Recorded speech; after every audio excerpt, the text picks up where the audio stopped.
Titanic कैसे डूबा था ये तो सबको पता है, लेकिन दुनिया के सबसे आलीशान जहाज को समंदर की गहराई से आज तक क्यों नहीं निकाला गया? जबकि हमारी साइंस और टेक्नोलॉजी आज इतनी एडवांस है तो कारण जानकर आप हैरान हो जाएंगे। टाइटैनिक 15 अप्रैल 1912 को एक विशालकार आइसबर्ग से टकराकर डूबा, लेकिन इसके डूबने के 73 सालों तक वैज्ञानिकों ने इसे ढूंढने की जी तोड़ कोशिशें की और कई सारे मिशन भी किए, पर वो असफल रहे। आखिरकार 1985 में एक आर्कियोलॉजिस्ट और अमेरिकन नेवी ऑफिसर रॉबर्ट और बेल ने समुद्र की गहराई में टाइटैनिक के मलबे को ढूंढ निकाला, जिसके बाद टाइटैनिक के कई राजों से पर्दा उठा, जिसने सबको हैरान कर दिया। टाइटैनिक समंदर के 12,000 फीट की गहराई में डूबा। रिपोर्ट्स के मुताबिक ये जहाज डूबने से पहले सही सलामत था, लेकिन जैसे जैसे ये जहाज समंदर की गहराई में डूबा, ये 2 टुकड़ों में टूट गया। परंतु ऐसा क्यों हुआ? टाइटैनिक द न्यू एविडेंस के मुताबिक टाइटैनिक आइसबर्ग से टकराने के बाद नहीं डूबा, बल्कि इसमें आग लगने के कारण ये डूबा। खोजियों को जब इस जहाज का मलबा मिला, तब उन्होंने पाया कि इस जहाज में मौजूद बहुत सी चीजें वैसी हैं। इसे बाहर निकालने की काफी कोशिशें की गई, मगर आज की मॉडर्न टेक्नोलॉजी की मदद से किसी जहाज को जिस तरह पानी के बाहर निकाला जाता है, टाइटैनिक को उस तरीके से बाहर नहीं निकाला जा सकता, क्योंकि ये 2 हिस्सों में टूटकर डूबा था। पर हाईटेक सबमरीन और पावरफुल मैग्नेटिक सिस्टम की मदद से शायद उसे निकाला जा सके, लेकिन इस काम में बहुत सी मुश्किलों का सामना करना पड़ेगा, जिसमें सबसे पहला है टाइटैनिक का वजन, जो है 1,43,000 टन। अगला है पानी का दबाव, जो जहाज के वजन को कई गुना अधिक बढ़ा देगा। टाइटैनिक जिस जगह डूबा था, वहाँ का दबाव इतना ज्यादा है कि उस जगह से 1 स्क्वायर फीट की किसी चीज को सतह तक लाने के लिए 392 किलो न्यूटन फोर्स की जरूरत पड़ेगी। लेकिन वैज्ञानिक आज तक इतनी पावरफुल सबमरीन या मैग्नेट बना नहीं पाए जो इतनी आसानी से इसे बाहर निकाल सके। शुरुआत में वैज्ञानिकों के पास टाइटैनिक को बाहर निकालने का कोई प्लान नहीं था, इसीलिए उन्होंने कई मजेदार तरीके ट्राई किए, जिसमें पिंग पोंग बॉल की मदद से टाइटैनिक को बाहर लाने का प्लान सोचा। जी हाँ, पिंग पोंग बॉल। वैज्ञानिकों ने यह तरकीब लगाई कि वो टाइटैनिक के मलबे में पिंग पोंग बॉल भर देंगे, जिससे ये बॉल ऊपर की ओर दबाव डाले और फिर किसी सबमरीन या पावरफुल मैग्नेट की मदद से इसे बाहर निकालना मुमकिन हो। लेकिन उस वक्त वैज्ञानिकों ने ये नहीं सोचा कि ये बॉल समंदर की गहराई में जाते ही पानी के अधिक दबाव से फट जाएंगी। तब साइंटिस्ट्स ने बड़े बलून्स की मदद से इस काम को अंजाम देने का सोचा। उन्होंने प्लान बनाया कि हजारों बलून्स में हीलियम गैस भरकर इन्हें जहाज के साथ बांध दिया जाएगा और ये बलून्स ऊपर की ओर दबाव डालेंगे, जिससे टाइटैनिक को बाहर निकालना पॉसिबल हो। परंतु उन्होंने ये नहीं सोचा कि इतने गहरे पानी में इन बलून्स में गैस कैसे भर जाएगी, और ये आइडिया भी फ्लॉप हो गया। जिसके बाद वैज्ञानिकों ने एक और तरकीब लगाई। बर्फ की डेंसिटी पानी से कम होती है, जिस कारण बर्फ पानी पर तैरता है, इसीलिए टाइटैनिक जहाज दफन है। अगर वहाँ के पानी को बर्फ में तब्दील कर दे तो जहाज तैरती हुई सतह तक आ जाएगी।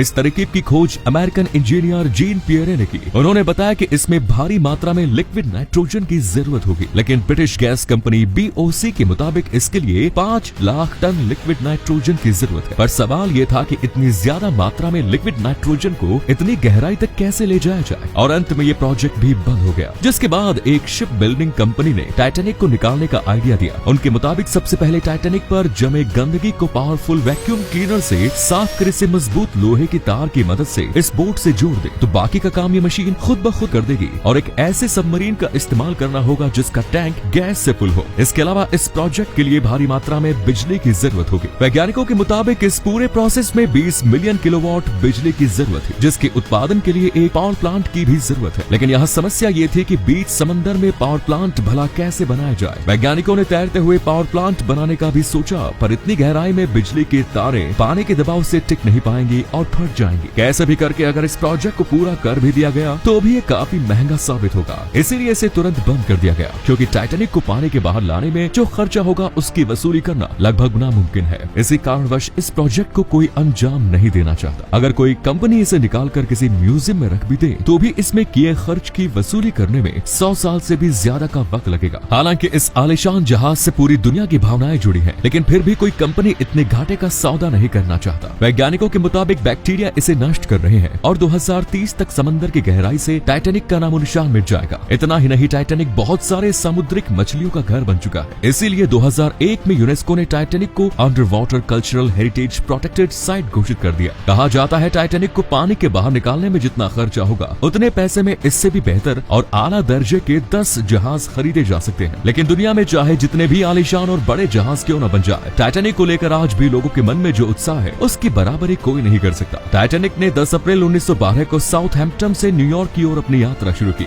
इस आलीशान जहाज में 2200 लोग सवार थे, जिसे व्हाइट स्टार लाइन कंपनी ने बनाया। इसके कैप्टन थे एडवर्ड स्मिथ। लेकिन 14 अप्रैल की रात एक विशाल आइसबर्ग से टकरा आया और 15 अप्रैल 1912 को रात 2:40 पर कभी ना डूबने वाला जहाज टाइटैनिक अपनी यात्रा की पहले ही यात्रा में डूब गया, जिस हादसे में 1500 लोगों ने अपनी जानें गंवाई। शोधकर्ताओं ने बताया कि उस रात टाइटैनिक पर सिर्फ 20 लाइफ बोट ही मौजूद थी। अगर पर्याप्त लाइफ बोट होती तो शायद सभी लोगों की जानें बचाई जा सकती थी। इसके अलावा टाइटैनिक में 16 वाटर टाइट कंपार्टमेंट थे, जिसमें से अगर 4 में भी पानी भरता तो भी ये डूबती नहीं, जिस कारण इसे द अनसिंकेबल का खिताब दिया गया। लेकिन बदकिस्मती से इसके 6 कंपार्टमेंट में पानी भर गया और ये कभी ना डूबने वाला जहाज डूब गया। रिसर्च में ये बात सामने आई कि टाइटैनिक को कई जहाजों ने ये चेतावनी दी थी कि रास्ते में बहुत से आइसबर्ग्स हैं, सावधानी से आगे बढ़ें, लेकिन इस पर ध्यान न देते हुए टाइटैनिक की स्पीड को कम नहीं किया गया। टाइटैनिक के मालिक दल ये चाहते थे कि टाइटैनिक वक्त से पहले अपनी मंजिल तक पहुंचकर एक रिकॉर्ड कायम करे, जिसके लिए उन्होंने टाइटैनिक के कप्तान एडवर्ड स्मिथ को इसकी स्पीड मैक्सिमम रखने का आदेश दिया और टाइटैनिक 40 किलोमीटर प्रति घंटे की रफ्तार से आगे बढ़ती गई। अगर टाइटैनिक की गति धीमी होती तो शायद आइसबर्ग के सामने आने पर इसे मोड़ दिया जाता, जिससे ये टकराव न होता